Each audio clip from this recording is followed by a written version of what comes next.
everybody. We're about to get it started. Are you ready? P2G presents Black Girls in Web3 podcast, hosted by Wanda Suero, also known as Salty Coffee, Dazzle Daniels, also known as Dazzle G, and myself, ELRUBY Thomas, known as Miss Ruby, Crypto Queen of Harlem, y'all.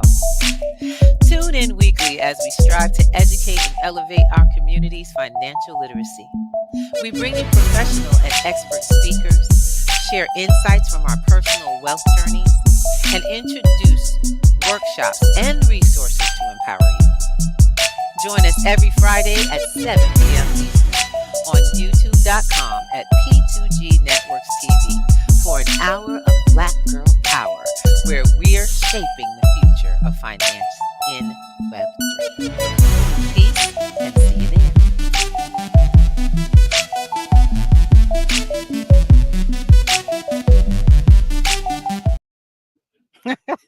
I'm in here tripping out, bumping to the music. All right, every week we do it, popping. Happy Friday! That's what's up. Happy Friday, everybody. Welcome to P2G's Black Girls in Web3, y'all. We here. It's Miss Ruby in the house. I'm here with my girl, Salty Coffee. Loving it. And Dazzle D is on the road, but she is still in the house. That's how we do it. Go, Dazzy. Blessings. Damn, I love it. That's our word. That's our word, y'all. And we are so grateful. So we've got a show for you guys this weekend. Just to get your weekend started and I guess some of your little bubble, get your bellies bubbling off and some conversation. I know y'all all about to go off and spend a wonderful weekend with some friends, getting y'all little mimosas on and doing what you do by the pool in the water. But y'all should leave with a little conversation, some new information, and maybe something that'll cause a little bit of hecticness. I think we're going to do it today. We're going to have fun today. So today, we're going to have a little education. We're going to talk about holidays. Things that people like to celebrate, special days. Holy. Love to. Some of them are considered holy. Some of them are just considered special days. And we always get these really amazing, I call them Disney ideals, things that only Disney can come up with and make very marketable for all of us. They even always, it seems like every holiday has a doll, has a character. Love Disney. It makes everything fun. So with that being said, let's talk about the start with the word picnic. Now, I want to give y'all a little bit of origins just to share with you. You may or may not find this offensive. If you do, I hope that you will embark or at least take in the information you're getting from this, because we use that word not to offend, but to educate people. Specifically, Wanda, will you like to share a little bit of the origins? And you don't have to give the details, but please share some of the origins of where this conversation came from. So pretty much, when the conversation did come out about the history of the word and how it was used in the United States, there was a backlash on some people saying, well, that's not the origin. The origin of the word is picnic from France. And the definition is that it's people getting together to have a meal. Can we give them somebody that's going to let them know a little bit of both of those explanations? We need somebody who can give you a little insight. We like Aunt Bev, don't we? We like Auntie Bev. That's right. We have got a new auntie. Her name is Bev, and she got a message. Let's go on and play that. Hey, Auntie Bev here. The next time you decide to have a picnic, I want you to give some thought to the history behind that word. Now, picnic comes from the French language, pique-nique, which means a social gathering. But when it evolved in the United States, it took on a more sinister meaning. A picnic was a gathering by white Southerners while they watched the lynching of a Black man. They would gather their favorite food and beverage in their favorite location while they watched a man hang. They cheered, they drank, they ate. And according to the Jim Crow Museum, between 1882 and 1968, more than 4,000 blacks were lynched. Now, some believe it was even higher than that. Mm-hmm. Who knew? I knew. And now you do. It's amazing what you learn when you do research. Thank you, Aunt Bev. Oh my God. Auntie Bev, anytime. Anytime, sister. Come on in. See, information can change. Can change. It can shift so much in your life.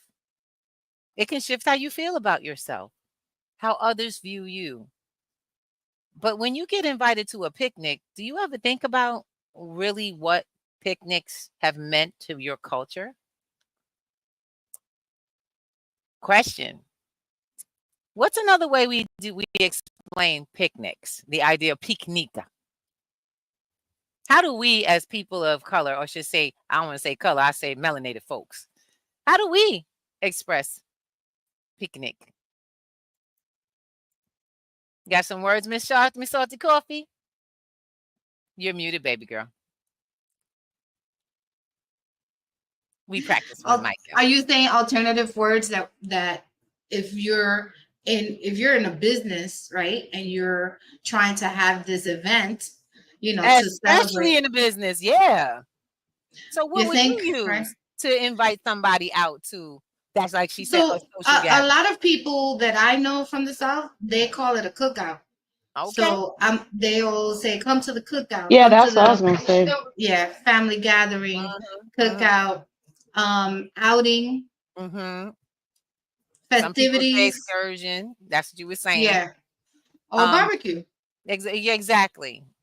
We have an event coming up on the 4th. We're going to celebrate a little get together. We missed the 4th of July because we got rained out. So the group we put together for our event decided on we said we just go next month on the 4th. Same thing. We got a Sunday, Al. We're going to do it. But none of us opted in to do anything called a picnic. Right. And that has become, and I'm so grateful, it's unconscious to exclude the word now. Because when I was a kid, that's what my church used to have. We used to put on big paper, church picnic, business company picnic. My grandfather worked for GM, company picnic on the flyer. Mm-hmm. And if he knew, if my grandfather had that information, and he came from the South, okay, even in the South, this is how brainwashed and re-educated we have been. People who came from the era in time that lived through this, their relatives, people they knew lived through this time, actually became desensitized to the word being used in major companies calling a picnic. Now, I know everybody know GM had a lot of white folks are Caucasians. I call people properly. I try to call you properly. I'm melanated, Right. y'all Caucasian. That's where you from. That's your people. Okay?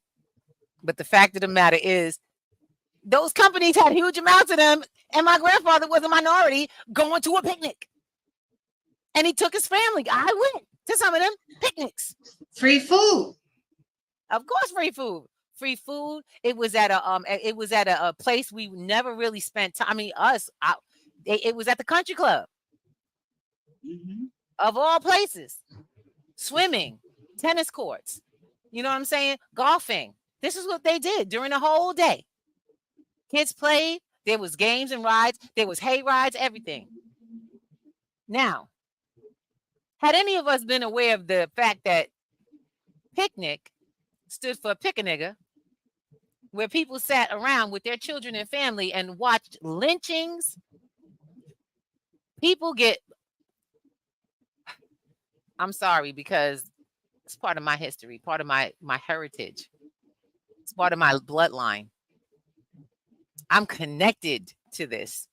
And I am determined that we never, ever use that word, and you inform people. See, we're not as sensitive about people being incorrect. We do correct people without penalties. I don't mind. You mind correcting people without penalties? especially when they're in the spirit of cooperation. Because that if we can be in the spirit of cooperation, we can do anything, right? Right. We don't have to poo-poo you and put people down because they don't understand the history. They don't know the true history. And you have people who fight for the French reason, but the French also colonized this place. So why wouldn't the word travel with them and become as disturbed and destructive as America was at that time? Why wouldn't it? Mm-hmm. What do we get to do 2024? We get to talk about it and be realistic. We don't get to fight and defend it.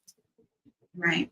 We get to be with the people who will no longer suffer those things. What about y'all? Y'all feel like you could just have a discussion and we could be square on this now? Yeah, it's difficult. It's difficult because it's something that a lot of people don't know. Exactly. And then when they learn about it, it's like, oh, A lot of them in snap. denial. They're either oh snap, or that happened a long time ago. It'll never happen again. Correct. But how won't it happen again? How won't you be subjected to it? We got to recognize that there's some words equal. So bottom line, your words come from your thoughts. Your thoughts become words. Words become actions.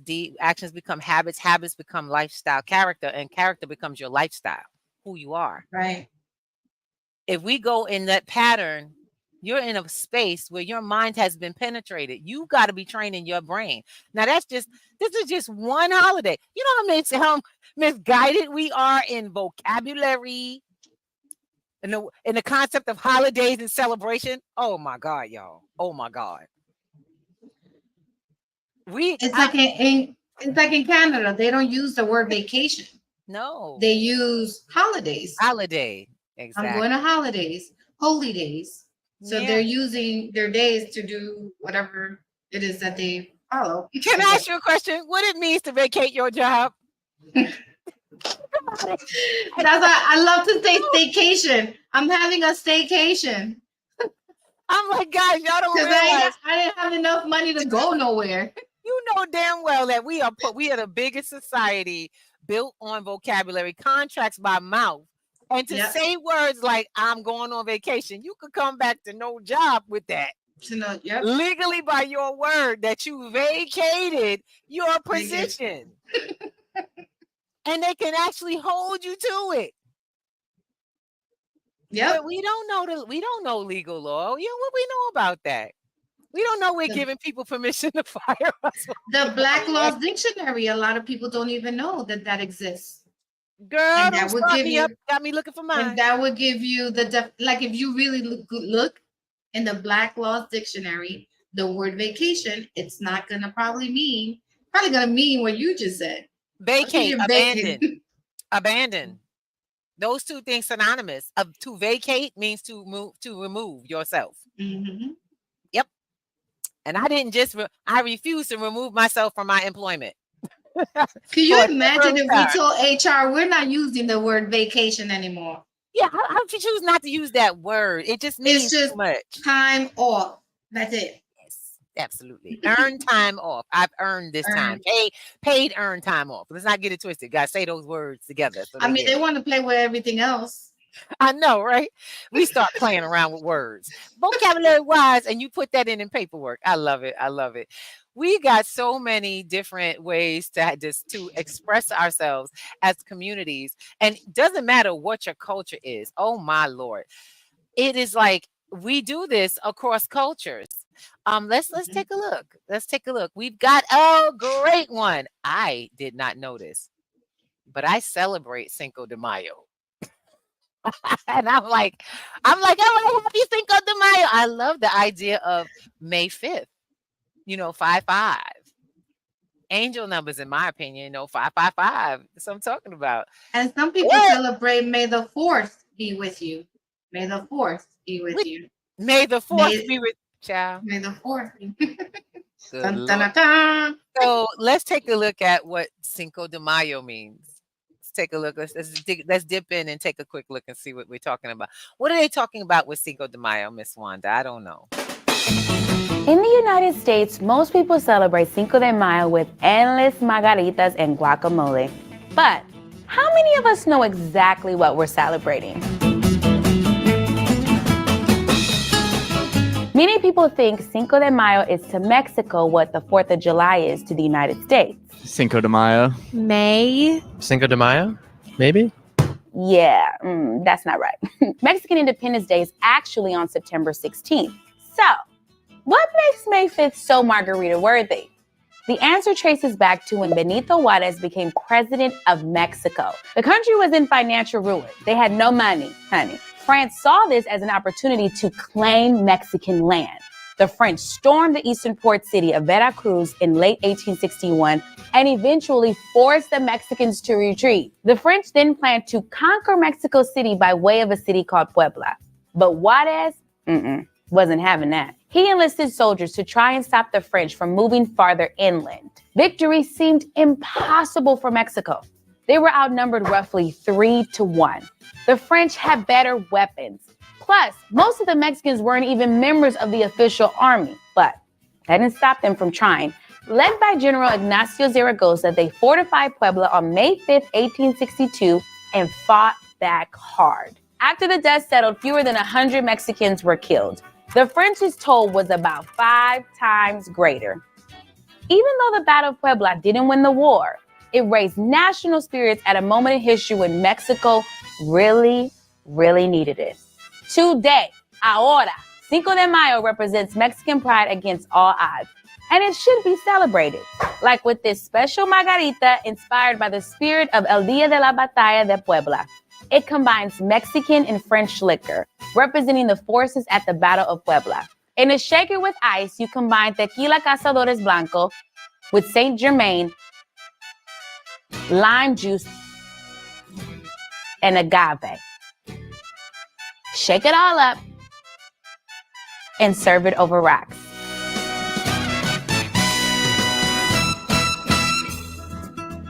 Okay, mira, tan bueno.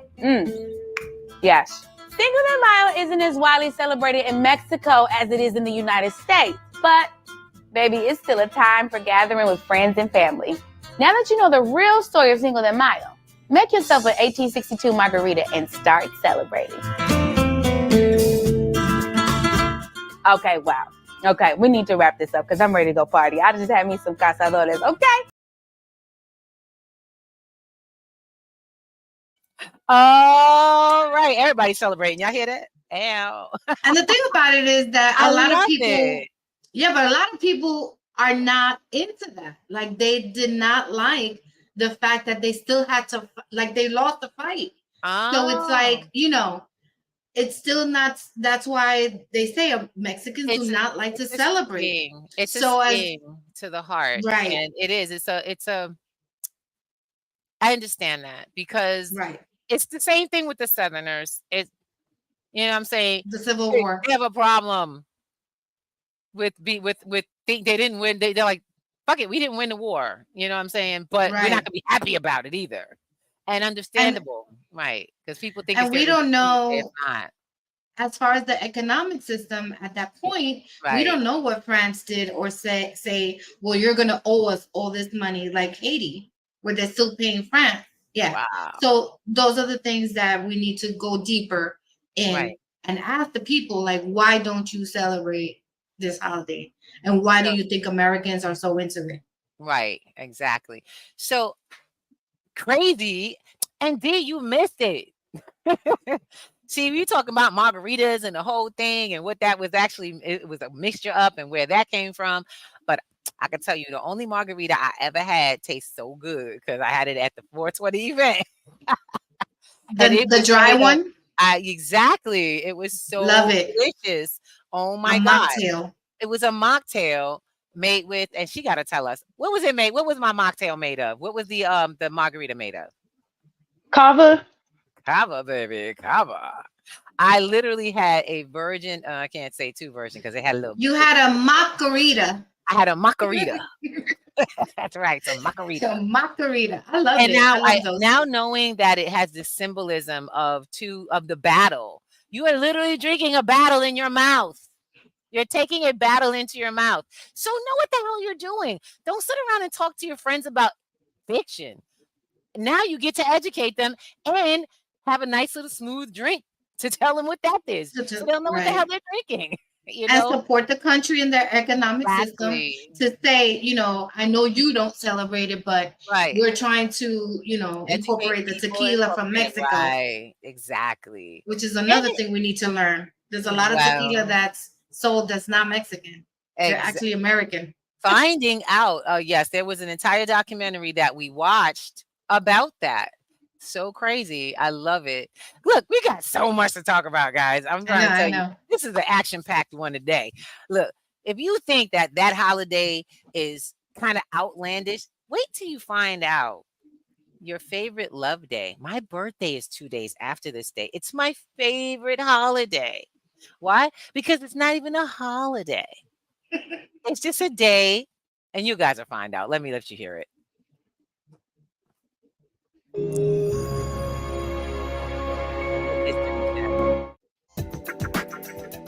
For all its popularity, history doesn't give us any guarantees as to the origins of Valentine's Day. But we do know it contains vestiges of the early Christian church in ancient Rome.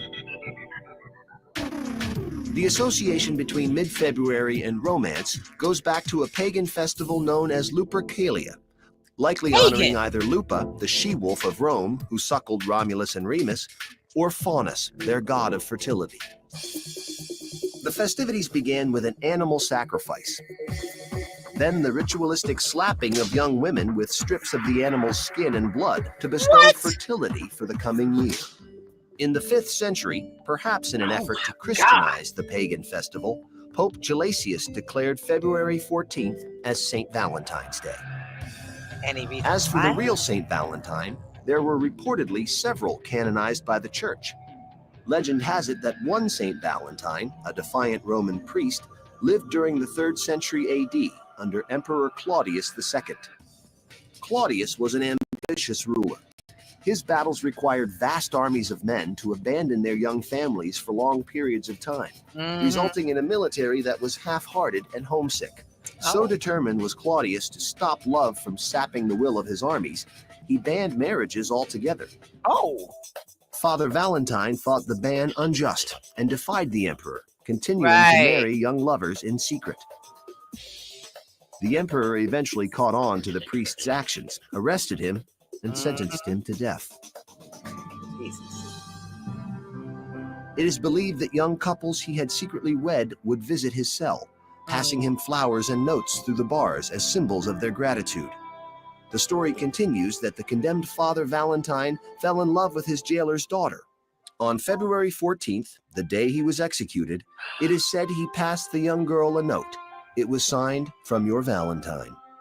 A tradition was born. Cupid, the winged matchmaker, started out as the Roman god of love, inspired the image of cherubs for Christians, and is now a favorite of card makers and mass marketers. Our modern Valentine's Day, removed from its religious and pagan past, has evolved into one of the most celebrated holidays on the calendar. On average, Americans shower their loved ones with 180 million roses, red ones naturally, and almost 36 million heart-shaped boxes of candy, not to mention all those cards, dinners, and diamonds.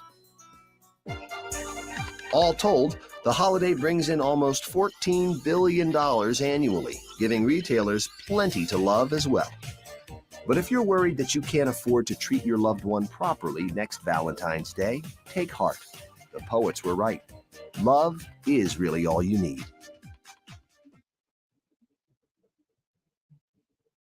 Love it. Love it. Truth is always better than fiction. I'm going to be really honest. That we ended up with love after being whipped to death, whipped horribly with animal skins and blood.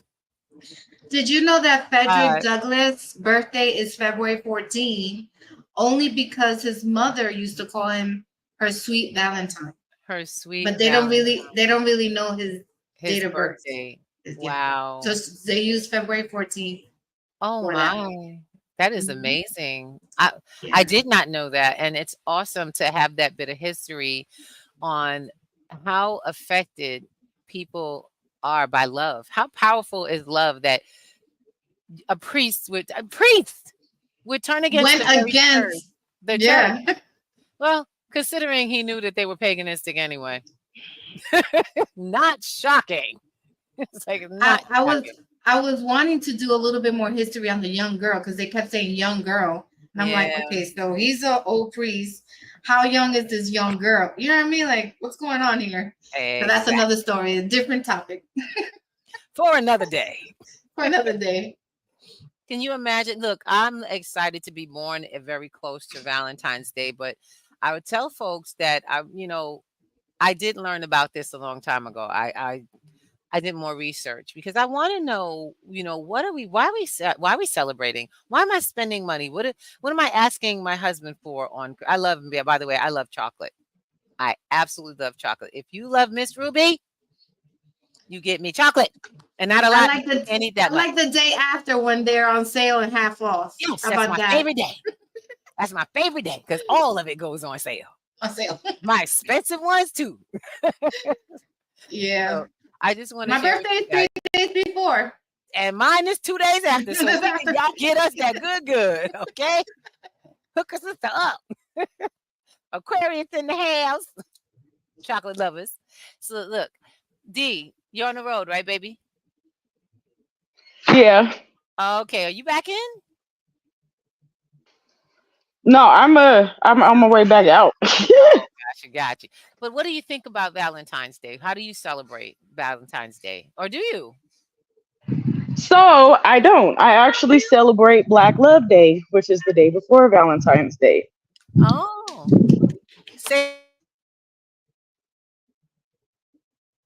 You said Black Love Day? Yeah, Black Love Day is the day before Valentine's Day, and I want to say it's about 25 years old. I actually had met the creator of the holiday on my IO, and they have like a virtual celebration. They were having, in-person ones pre-COVID, but it's quite interesting. It's a nice rabbit hole to go down. So, yep, I do Black Love Day. I love it. That's a great thing. I would love to share, to learn about that a little more. Black Love Day. I'm digging that. I'm digging it. That's what's up. And it can be, look, I love it when people celebrate love because it is true, it is real, it is pure, and it's ours. You can have love all the time. You can have love and not war. You can pick a day to just want to love and be loved.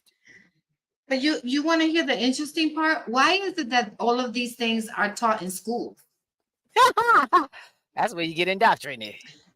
But they're teaching the whole concept, but they're not teaching the real history on it. And I wish that they can do a better job at it. What you gonna sell? Just so what can you sell if you tell the truth? You can't sell people getting burnt up and hanged. You can't sell that. Wait, watch what else you can't sell. Hold on a second. We got a next one. The myth of Thanksgiving. Now, while I'm very grateful and thankful, let's talk about it. What is it? To most Americans, the Pilgrims of Plymouth, Massachusetts are the iconic inspiration for today's Thanksgiving feast.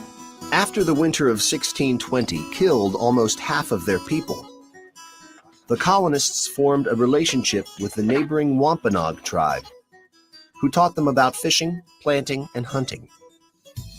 By autumn of 1621, the colonists had collected enough food to feed the community through the coming winter. The Wampanoags joined the colonists for a 3-day feast in honor of their bounty. The feast probably did not include our modern Thanksgiving staple, turkey. More likely, the colonists and Wampanoags dined on roast goose, along with corn, codfish, and lobster. This 1621 harvest meal is now commonly thought of as the first Thanksgiving.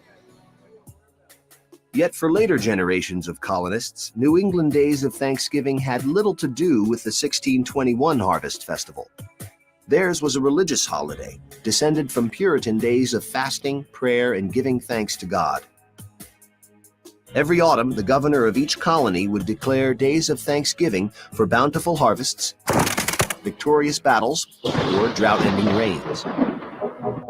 In 1777, the Continental Congress decreed that all 13 of America's colonies celebrate a national day of Thanksgiving that year in celebration of their victory over the British at Saratoga.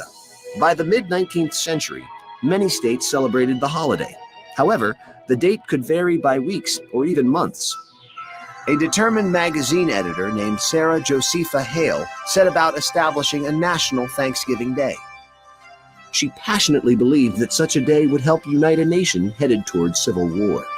Hale began a one-woman letter-writing campaign, urging politicians to establish an annual day of Thanksgiving. Her efforts were finally rewarded by Abraham Lincoln, who saw the unifying potential of the holiday. In 1863, 4 months after the victory at Gettysburg, he declared the last Thursday of November to be Thanksgiving Day. By the 20th century, Thanksgiving was a welcome day of leisure from a 6-day work week. In the 1920s, the National Football League was formed. In an effort to boost attendance, the fledgling Detroit Lions devised the concept of a Thanksgiving Day game. Parades also became a Turkey Day tradition, and department stores quickly saw their value as a kickoff to the Christmas shopping season. The Macy's Thanksgiving Day Parade began in 1924, and year after year, millions of New Yorkers braved the cold to watch the festivities. Most of all, Thanksgiving is about family. With modern life moving faster than ever, Thanksgiving gives us a day to take a collective breath, reconnect with loved ones, and remember just how much we have to be thankful for.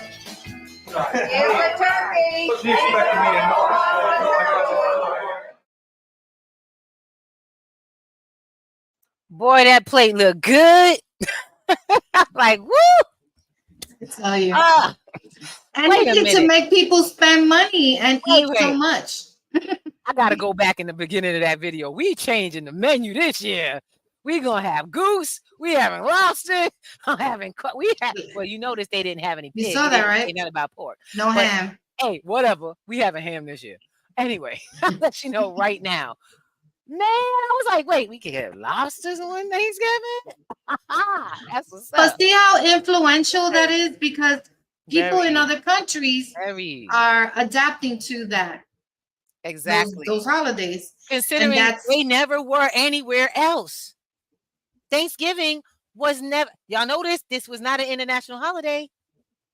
Celebrated and even celebrated to commemorate a victory over the British. We don't celebrate that. That's our 4th. We only wait till the big fight. I'm like, wait a minute, really? And you know what I love? We saw a woman determined. We saw the determination of a woman who would not let go until it was said and done.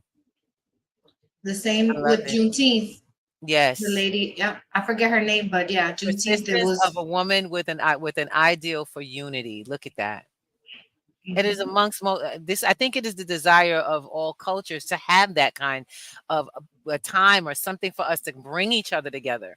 You know, a time where we can come together as family, because the rest of the world in our existence separates us all the time, pulls us apart from the household, work, school, activities, personal interests, growing.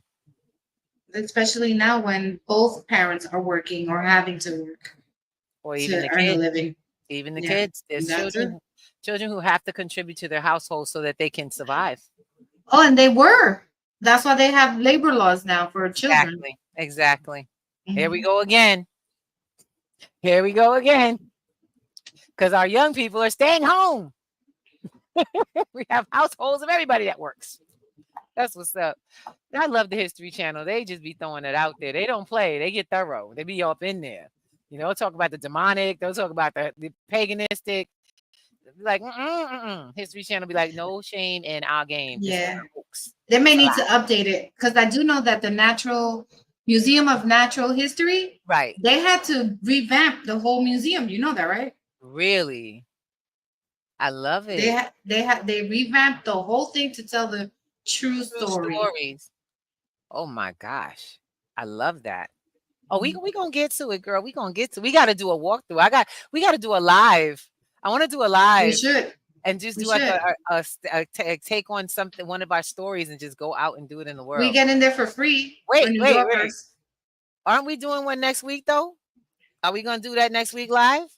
I'm gonna be where I'm gonna be live. Hey. Dazzle, you ready to do it? We doing live from Dominican Republic? I know she's like, excuse me. I'm definitely down because I'm on my way to go get my passport this week. So yeah. I love it. I'm ready to get mine stamped, y'all. I'm ready to get mine Like you stamped. don't say. So we getting it on. We at least one of us is gonna be I there. love it. And I look forward to, because that sister gonna go take us. She gonna get us in a spot, and we gonna go visit after. When our sister set it up, we gonna start visiting and come out and blow up the spot, build it up. That's right. Create our own nation. Yes. I'm gonna go to find out that information. Nation soon. under P2G, baby. That's what I'm talking about. Nation on the Black Girls and Web3. Yes, yes. Let's get it going. What other holidays do we have the biggest misconception wrapped around? One that I actually love this year too. I really love sharing, or especially on our day program, because people get the wrong idea of this day, really big time. So while it's supposed to be hot, a Christian can't stand it. They always want to change it. Don't really think they know where it came from.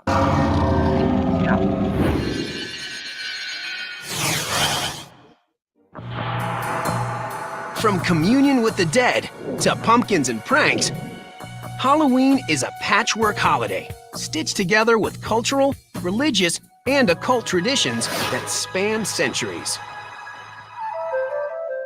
It all began with the Celts, a people whose culture had spread across Europe more than 2,000 years ago. October 31st was the day they celebrated the end of the harvest season in a festival called Samhain. That night also marked the Celtic New Year and was considered a time between years, a magical time when the ghosts of the dead walked the earth. It was the time when the veil between death and life was supposed to be at its thinnest. Sound familiar? On Samhain, the villagers gathered and lit huge bonfires to drive the dead back to the spirit world and keep them away from the living. But as the Catholic Church's influence grew in Europe, it frowned on the pagan rituals like Samhain.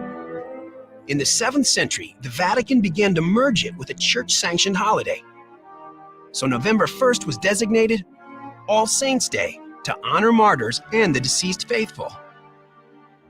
Both of these holidays had to do with the afterlife and about survival after death. It was a calculated move on the part of the church to bring more people into the fold. All Saints' Day was known then as Hallowmas. Hallow means holy or saintly, so the translation is roughly Mass of the Saints. The night before, October 31st, was All Hallows' Eve, which gradually morphed into Halloween. The holiday came to America with the wave of Irish immigrants during the potato famine of the 1840s. They brought several of their holiday customs with them, including bobbing for apples and playing tricks on neighbors, like removing gates from the front of houses. The young pranksters wore masks so they wouldn't be recognized. But over the years, the tradition of harmless tricks grew into outright vandalism. Back in the 1930s, it really became a dangerous holiday. I mean, there was such hooliganism and vandalism. Trick-or-treating was originally an extortion deal. Give us candy or we'll trash your house. Storekeepers and neighbors began giving treats or bribes to stop the tricks, and children were encouraged to travel door to door for treats as an alternative to troublemaking. By the late 30s, trick or treat became the holiday greeting.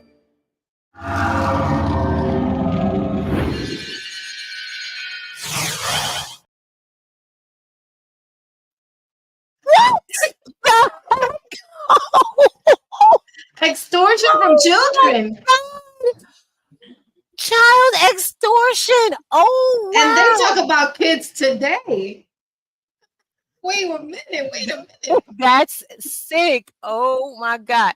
Good evening, ladies and gentlemen. Ladies and ladies, I've got my girls on the line here. We got a beautiful gold chocolate golden train up in this house. Sister Chocolate Gold is here. Blessings and good evening to you. Sister Lulu Shonda, girl, look, this is my girl. That's my girls in the house. That's what I'm talking about. You see what you see extortion from children. Look at that. Child. And all of a sudden it's a holiday where we just go and give children they wear their mask happily. Ooh, you got some neighborhoods that are still dealing with that, yo. How did they even calculate that as kids? And how did that even, like, were they being possessed by the, like, you know what I mean? Like, now you just making stuff up, Wanda. Right, I'm like children of the corn much. Yeah, exactly. Children of the corn much? I mean, seriously. See, and honestly speaking, I'm gonna be very honest. I believe that they were set up to do that by their parents. They said it came by the Irish, right? Okay, so I want you to remember back in the time where vandalism and stuff went on. It was the 30s. It was a lot of this going on. You had a lot of parents. It was a time in the world where there was a lot of bullying and a lot of threatening people, and this went on with the adults. So why wouldn't the kids? Children watch your behavior. So yeah, gonna give me some candy. You gonna give me my candy, or I'm gonna break your front door. And I worked hard for it, and I earned it, and I should get it. Get it, exactly. Especially taking that door of yours off the front. It's very hard. I'm like, you little. So they got encouraged to wear their mask, knock on doors, and ask for candy because it would be given, so they wouldn't vandalize somebody. A trick or a treat, y'all. This getting insane. This getting I love it. Shifty there. I'm just like, what?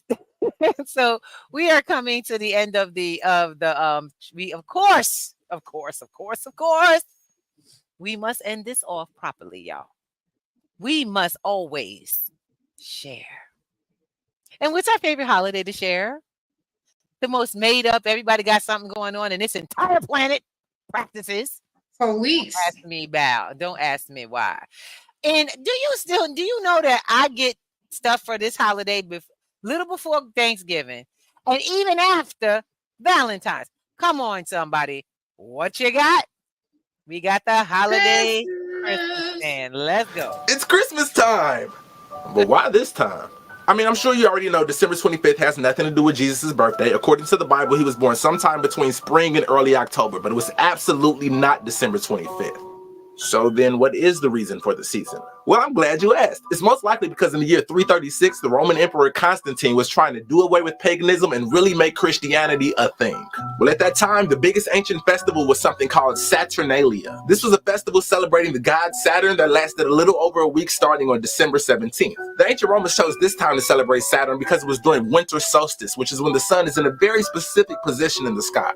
Now, we won't get too far into that, but listen, once you learn why Saturday is named after Saturn and why Sunday is named after the sun, and notice how most religious activities take place on one of those 2 days, a lot of things will start making sense to you. Anyway, so Constantine thought, since everybody's already celebrating at this time, I can just make this the day that we celebrate Jesus, and the whole world can make a much easier transition to Christianity. You gotta realize that at this time, most people worshiped multiple deities and were so-called pagans. Well, since Constantine and the Council of Nicaea were hell-bent on making Christianity the most powerful religion on earth, they just slapped their holidays on top of pagan holidays so the people could convert easier. Side note, the reason why Easter is always celebrated on a different day every year is because it's always the Sunday after the first full moon of the vernal equinox. Super pagan, nothing to do with Jesus' resurrection, nothing. Anywho, Christmas trees were used to decorate Saturnian temples, mistletoe was used by ancient druids because they believe it had mystical powers, and presents were given during winter solstice to celebrate the spring to come. Pagan, pagan, pagan.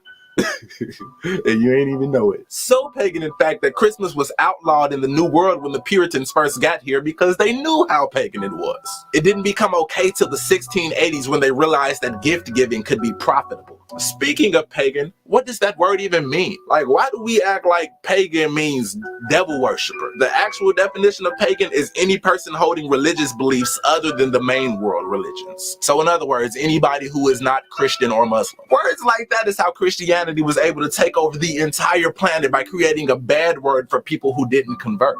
He is pagan! Kill him! Back to Christmas.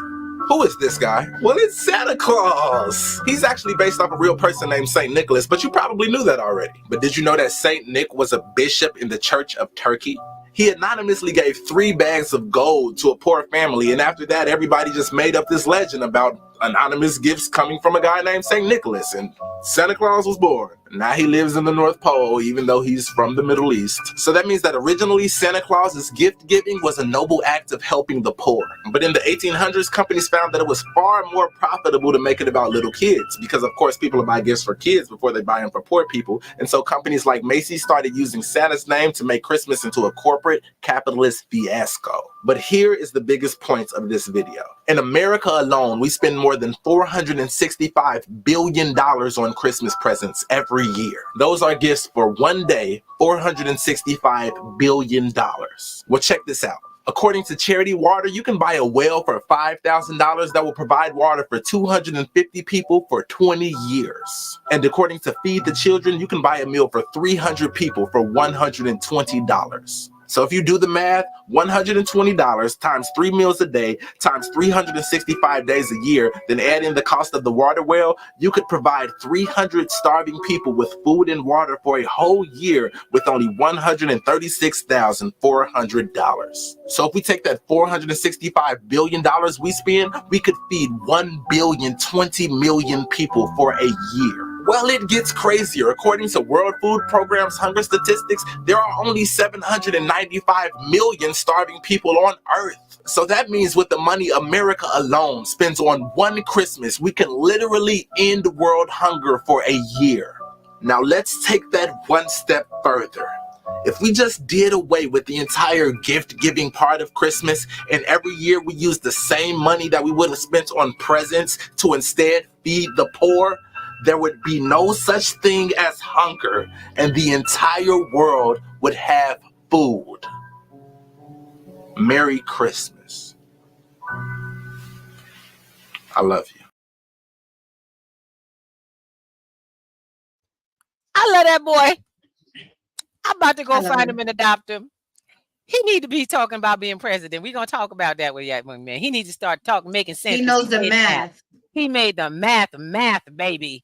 That's what I'm talking about.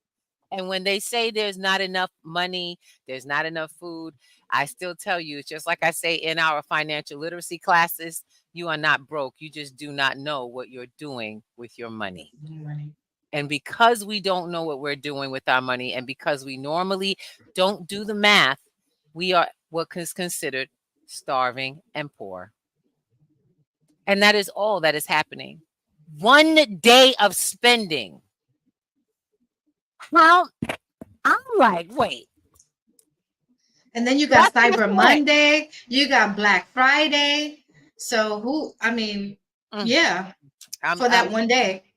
My loves, what could we do if we started sharing that information with people? I don't need to buy Christmas. Actually, I'm not buying Christmas gifts this year. I told everybody this year, if you get anything from me, it'll be an asset. You either getting crypto, gold, or silver. I'm And sharing my relatives experience. they look like looked at me like I was crazy. I was like, and that's if I feel like giving it. You might get a letter with information. You might get a letter explaining how to get crypto. And that's a gift. That keeps on giving. Exactly. I was like, yo, pay yourself first. Oh my God. Merry Christmas. And people Can you think that that's imagine valuable. 300 people? You get your 300 people, family, friends, cousins, whatever, 300. And instead of buying gifts to each other, we actually get down to the well and get a well. Yeah. How about we just My kids is, I make them an NFT, a charged NFT. I customize charged NFT, and I stuffed it with like $100 for them. look at And they're mom? earning interest. They're earning interest. They have like 4 of them now. Well, guess what, baby girl? We gonna be coming to your class. I'm So really we have excited. we have to show them what that really means, because people want that tangible thing, Do you the see math. their faces. Do Yeah. the math. Yeah. I love it because so with our Crypto Kids program, and I'm gonna just try to make sure we're all good with our content.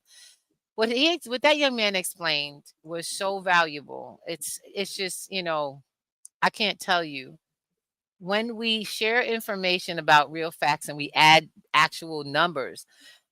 When I talk to a kid about playing all summer and then being able to buy his first computer because you played video games all summer that got you coins instead of cost your mom money who wasn't going to buy it for you anyway. What could you do? And they played with their phone, something they already had. They didn't need the newest console. They used their computer that was in their house or one, and they played games and the coins went into an account. Could you go, well, mom, you know, I have a $5,000 value on my account, on my gaming account. What kind of computer or bike can we get? Mom will get you the bike because she can put the rest in a way, let it grow for your college. And did you work a job? No, you played video games. When people talk to me about not having opportunity or being broke, I tell them, no, you're not. You haven't had a conversation with me yet. So trust and believe, those are your words. Mine is a different experience. And I had to have a conversation with someone else to have a different experience of myself. I love being with Black Girls in Web3 because this whole process has been growing like wildfire. D, I'm gonna leave this to you to explain. Can you share a little bit about where we're going? And I just want to say thank you to everyone who sat with us through the explanation of holidays, because Wanda, when you brought that up, what happened in your situation, I was like, oh, we going in. It's the picnic. Oh, heck no. You know, I was like, isn't that short for? She was like, yeah, and they don't know. And until you tell somebody, they're going to still keep doing the same thing. Oh, we got a response. I love Miss Chocolate. She said, and I'm going to post it up here. Hi, Miss Chocolate. She said, I started only buying my offspring assets a year ago. That's what I'm talking about. They've gotten used to it and love it. The first time I got this was the first year I got my elder niece, because I get the kids, the small kids. And thank you for that so much, because you just reminded me. This year, went to my niece's birthday. She is now 27 years. No, I'm sorry. She's 30 this year. My daughter is 27 this year. She's 3 years older than her. Can I share something with y'all, babies? I sat down and talked to a 30-year-old. Okay. And funny enough, that 30-year-old was open to hearing, Auntie got something for you. I reached into my purse and I pulled out 1/10 of a gram of gold. I don't know if y'all know how much gold is worth right now, but that 1/10 of a gram was almost worth $250 by itself. I told her a secret. I told her, come here. Auntie got something for you for your birthday. It's a little different than most people. I took that piece of gold out of my purse and I told her, you're going to stick this in your purse and you're never going to take it out. If you change your purse, you're going to change that with it. One of the things that I'm going to tell you, the secret about having physical gold close to your money, is it as an attractor of assets. It will attract gold. I told a baby girl, Auntie's purse has never been empty since I started keeping gold in my wallet. I've never had no money, and that includes a penny. And I mean, it works. Gold is an attractor. Assets attract assets. It actually allows you to see something physical with your money instead of going, what did I do? I mean, how many credit cards have we all spent? And you'd be like, but what you mean I spent $600? The whole balance? And they ask you, well, what, I couldn't tell you what I bought. But I could tell you every piece of gold I ever bought. I can also tell you some of the things that the gold allowed me to buy, because I learned some new rules about gold, didn't I? Some of my girls in the chat know. Y'all know what gold and assets do. But what happens when children see it and they got all this sparkly stuff? What happens when they got silver and it's falling down? And you looking at these kids going, they're not asking questions like, what we going to buy? Y'all ever notice that kids don't ask questions like, what we going to buy, when they got something that's, y'all give kids a big box, give them a big wheel and put in a big box. They ain't going to want the big wheel. What they want, y'all? The box.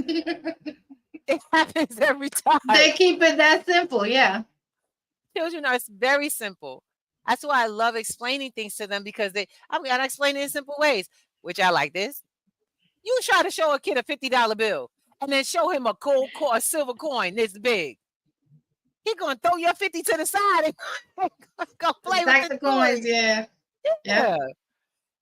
But we as adults start chasing after green paper that has no value. I'm sorry, I think it's funny. And we want more of that paper because we don't think I'll get the coins with it. We think, oh, money. I have a question. What would be the equivalent of savings bonds back in the day to today with crypto, with blockchain or crypto? What would it be an NFT? It would be. It would be. Okay. Saving bonds would look more like NFTs. Actually, savings Those are bonds great then. would look more like what D said, a stuffed NFT. D, I want you to explain the stuffed NFT because I know people are like, what's that? Oh man, here I go. Now y'all bringing up a subject. So this is funny story. So when we were little, like me and my sister, my grandma had got us a $50 savings bond. And so that's like, yeah, that was well over 30 years ago when we got it. It hasn't even doubled in value. And my kids' NFTs have accumulated way more value. And I started doing them 3 years ago. So that's the equivalent of it. It's earning more. It has, it's earning more. It's compounding, and then you could pass it around like a hat or a gift card. Exactly. And that's so this is one of the things that I try to share with folks. We're coming. So we actually have a company called the Gift of Wealth, where we actually make keepsakes and custom NFTs that are charged as gifts. So yeah, it's a gow.digitalartmanagementnetwork.com. But yeah, because why give liabilities when you could do assets? Okay, I'm on a highway. Yes.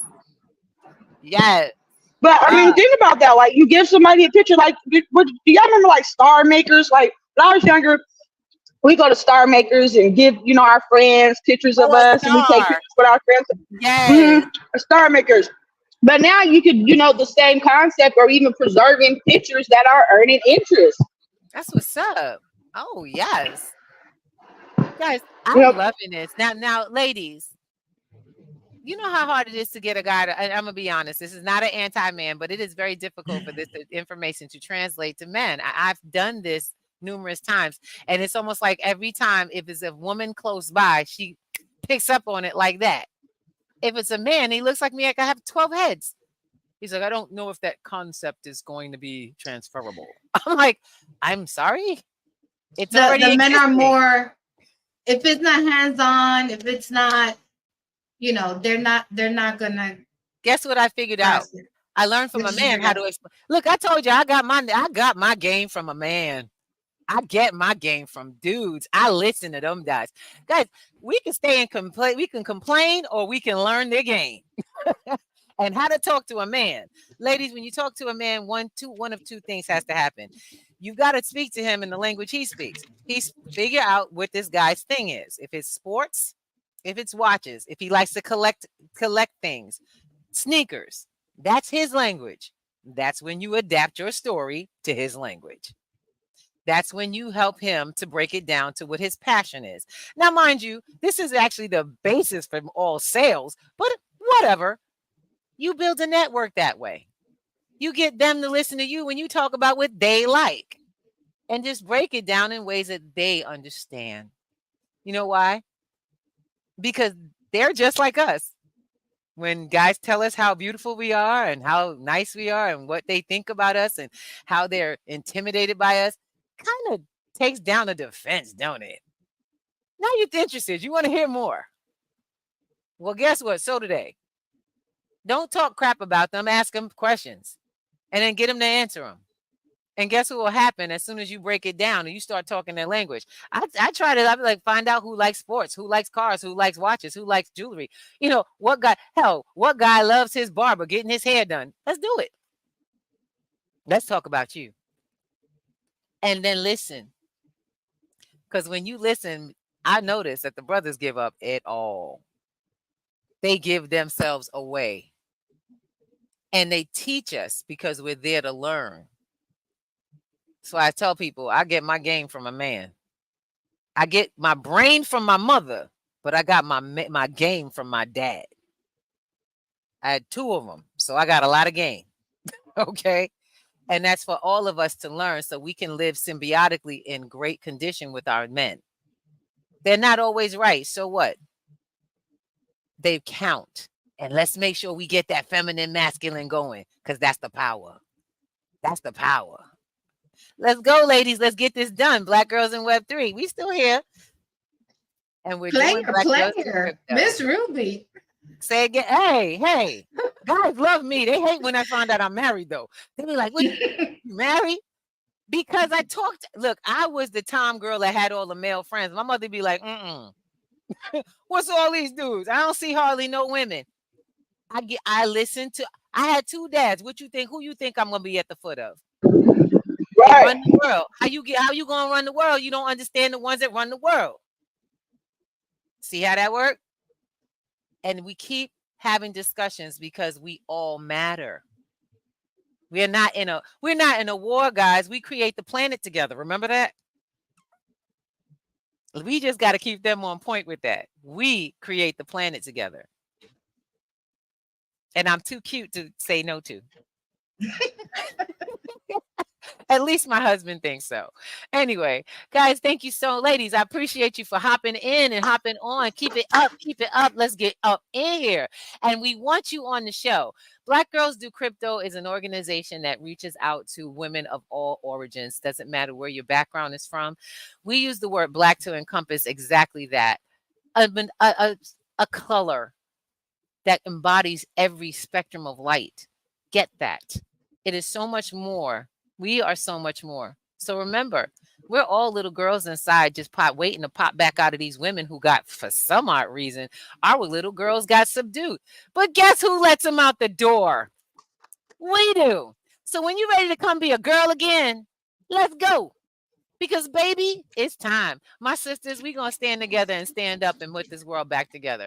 We're coming together right now to build things like grant programs for teaching all the crypto, teaching our families. We're actually looking for educators. If you're interested, call us, because we need more people teaching what we teach, not just teaching about holidays, how to speak to each other and how to relate to one another, but to teach each other how financial literacy truly works, how the digital aspect, which is our entire future, actually functions, and making sure that we ourselves are part of the machine that moves and adapts our communities.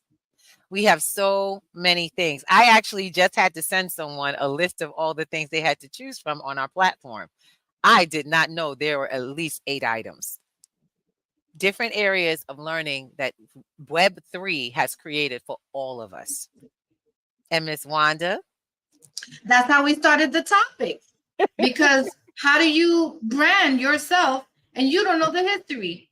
You are selling products that you're going with the flow because the United States, that's how it runs. Let's start our new Hallows Eve or whatever. That's right. New celebrations, our own traditions, our own, holidays or vacation, whatever you want to call it. And look, our holiday's coming up. It's almost 420 again. It's 420. 420. Dazzle said something so profound, guys. She was talking about, she's like, well, I'm going to make my own holidays, and I'm going to share something with you. As we begin to understand how to restructure society, if you are going to make yourself independent from the system that exists, you have to replace it with something. Do so. Mm-hmm. You should spare, okay, no expense at building one for your family. Because the fact is you can be creating days that have meaning to you and your family, your clan, the folks that make up your history, the life that you're building together. A lot of people want to be free, but they don't realize you're still practicing your master's ways for their reasons. And you don't know it because it's all been recreated by Disney. And that's not to say Disney is a bad thing, but Disney is a concept. Everything has to look fun and marketable. That's just it. Not telling you not to enjoy it, because I do, but I know I know the place to put that.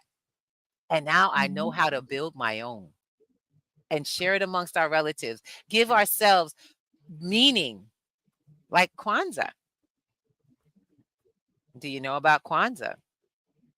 We'll get back to you on another day. Why don't you guys come and join the conversation? We meet every week, several days a week. Give it to P2G Networks, because that's where you're going to find these ladies for real in life. And we making stuff happen. We hope you guys. We're going to be in DR next week. Don't forget, next Friday, we live from DR. Well, we're not all live, but one of us will be there and sharing the beautiful love and land of the land. And we can't wait till we're all there on our retreat as Black Girls Do Crypto, the whole organization. See you guys soon. We love you much. Mwah. Ladies, up to it. It's our time. We've been doing this long enough. Let's get it popping. Peace. Blessings.